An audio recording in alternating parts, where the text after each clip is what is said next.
Do you think muscles grow just because you lift heavier every day? Think again.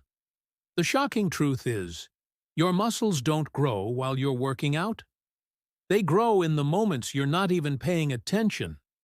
There's a hidden switch inside your body.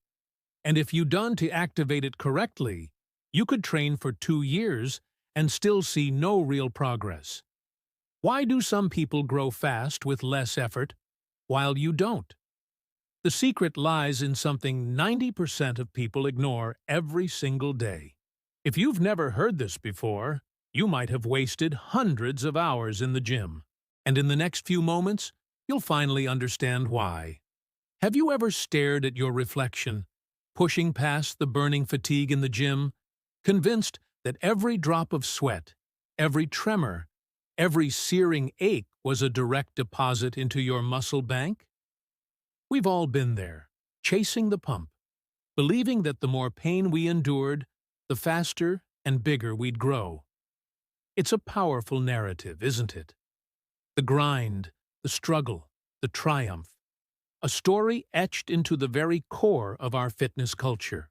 But what if I told you that much of what we believe about building muscle is a beautifully crafted illusion, a half-truth that keeps us working hard, but not always smart?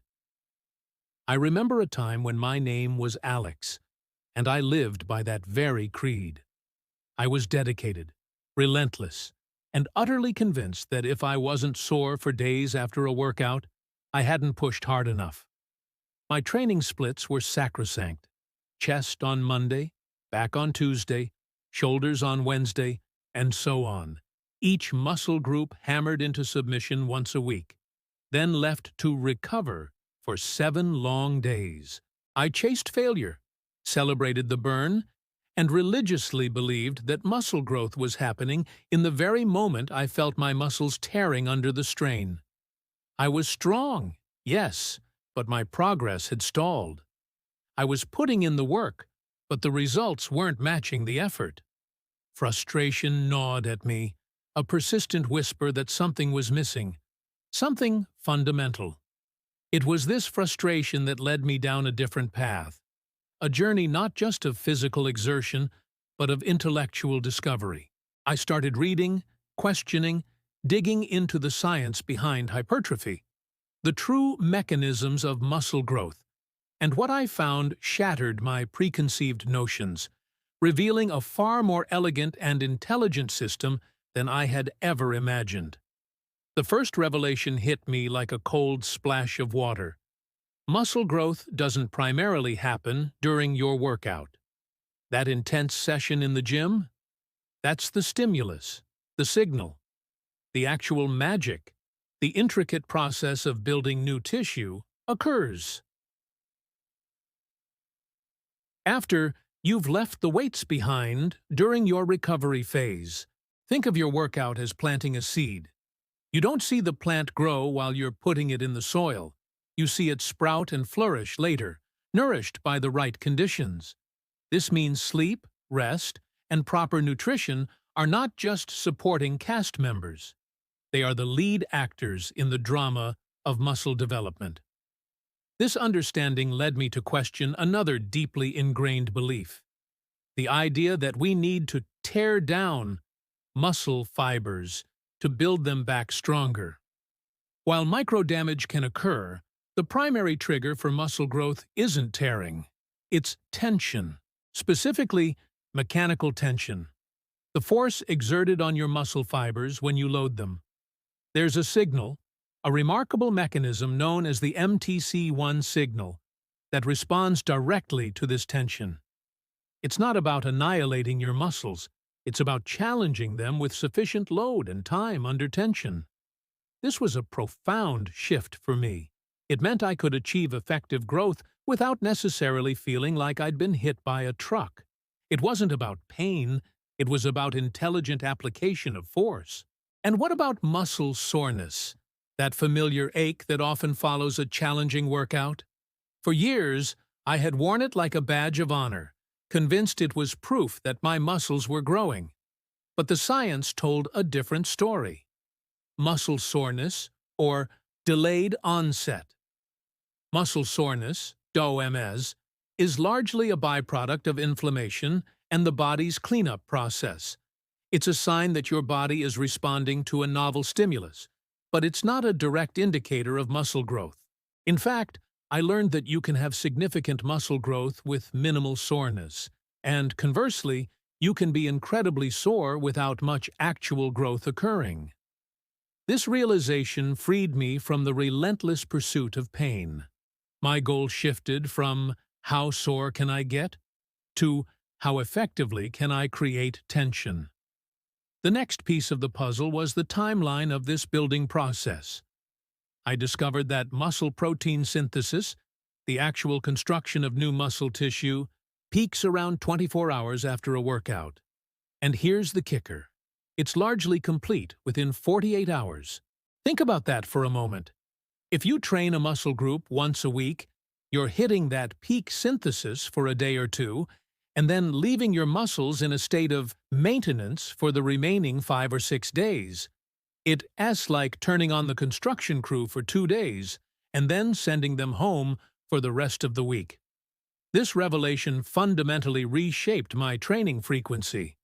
Instead of once-a-week splits, I began incorporating strategies that allowed me to train each major muscle group twice a week. By stimulating muscle protein synthesis more frequently, I was essentially keeping my construction crew working more often. The results were undeniable. My muscles responded with renewed vigor, growing at a pace I hadn't seen in years. It wasn't about doubling the volume. It was about optimizing the frequency to align with my body's natural growth cycles. But frequency wasn't the only adjustment. I learned that how I lifted was just as important as what I lifted. The eccentric phase of each repetition, the lowering portion of the movement, emerged as a crucial component for maximizing muscle tension and growth. When you lower a weight slowly and with control, your muscles are under tension for a longer period, and they are forced to resist the load in a unique way. I started implementing a minimum of a 3-second eccentric phase for most of my lifts. This wasn't about ego lifting, it was about maximizing the quality of each repetition, ensuring that every movement contributed to the desired mechanical tension. It was harder, yes, but it was a smart kind of hard, a productive challenge that yielded far greater dividends. Perhaps the most underestimated factor in my previous routine, and indeed for many, was the critical role of sleep. I used to pride myself on my early morning workouts, often fueled by just 5 or 6 hours of sleep, believing I was simply tough. The truth was far more sobering. I learned that just one night of poor sleep could reduce muscle protein synthesis by as much as 18%.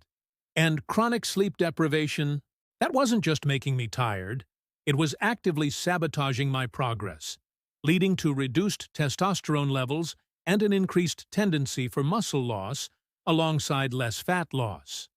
Sleep wasn't a luxury, it was a non-negotiable cornerstone of muscle growth. I began prioritizing a minimum of 7 hours, and ideally 8, transforming my recovery and my results. The difference was palpable, not just in my physique, but in my energy, my mood, and my overall well-being. Of course, all this construction requires raw materials. And here, too, I discovered a common pitfall: underestimating protein intake. I thought I was eating enough protein, but when I actually started tracking, I realized I was falling short. Protein is the fundamental building block of muscle tissue.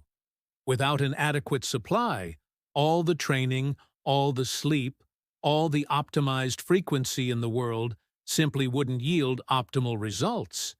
It was like trying to build a brick house without enough bricks. Ensuring I consistently consumed enough protein became a priority, not just around my workouts, but throughout my day, providing my body with the constant supply of amino acids it needed to repair and rebuild. Finally, to ensure continuous growth, I embraced the principle of progressive overload. Our bodies are incredibly adaptable. If you keep doing the same thing, your muscles will eventually adapt, and growth will stall. Progressive overload means continually challenging your muscles in new ways. This doesn't always mean just lifting heavier weights. It can involve harder variations of exercises, increasing the time under tension with slower eccentric phases, adding weighted vests to bodyweight exercises, or even reducing rest times. The key is to consistently provide a novel stimulus, forcing your body to adapt and grow stronger. And the ultimate freedom I gained from all this knowledge? The understanding that I didn't need to wait for soreness to completely subside before training a muscle group again. Since muscle protein synthesis is largely complete within 48 hours, and soreness is mostly a cleanup process, I could often train a slightly sore muscle group again, sometimes even finding that light activity helped alleviate the soreness and improve blood flow. It wasn't about pushing through agonizing pain, but about recognizing when my muscles were ready for another effective stimulus, even if they weren't completely fresh. My journey transformed from a relentless, often misguided battle against my body into a harmonious partnership. I learned to listen to the science, to respect the intricate processes of recovery, and to train with intention and intelligence rather than just brute force.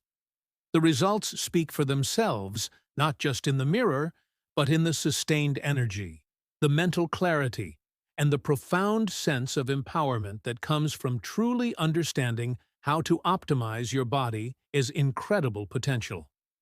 This isn't just about building muscle. It's about building a smarter, more resilient you. What truly makes muscles grow isn't the amount of weight you lift, but how your body responds to that stress. When you train, you create tiny micro-tears in your muscle fibers. But it's during recovery, when you get enough sleep, consume enough protein, and allow your body to rest, that your muscles rebuild, becoming bigger and stronger. Progress also depends on whether you consistently increase the challenge, progressive overload, stay disciplined, and listen to your body. Many people fail not because they train completely wrong, but because they ignore the invisible factors like sleep, nutrition, and long-term consistency. The deeper lesson here is this. In life, results don't just come from the moments when you push your hardest, but from how well you take care of yourself afterward. Just like muscle growth, every success requires time, patience, and proper recovery. Apply this by balancing work and rest, investing in your health, and staying consistent with small daily habits, because those are what create meaningful change over time. In your opinion, what matters most for muscle growth? Training, nutrition, or rest? Drop your answer in the comments so everyone can share and learn from each other. And don't forget to subscribe to Everyday Vital Path to support the channel and stay tuned for more valuable content coming your way.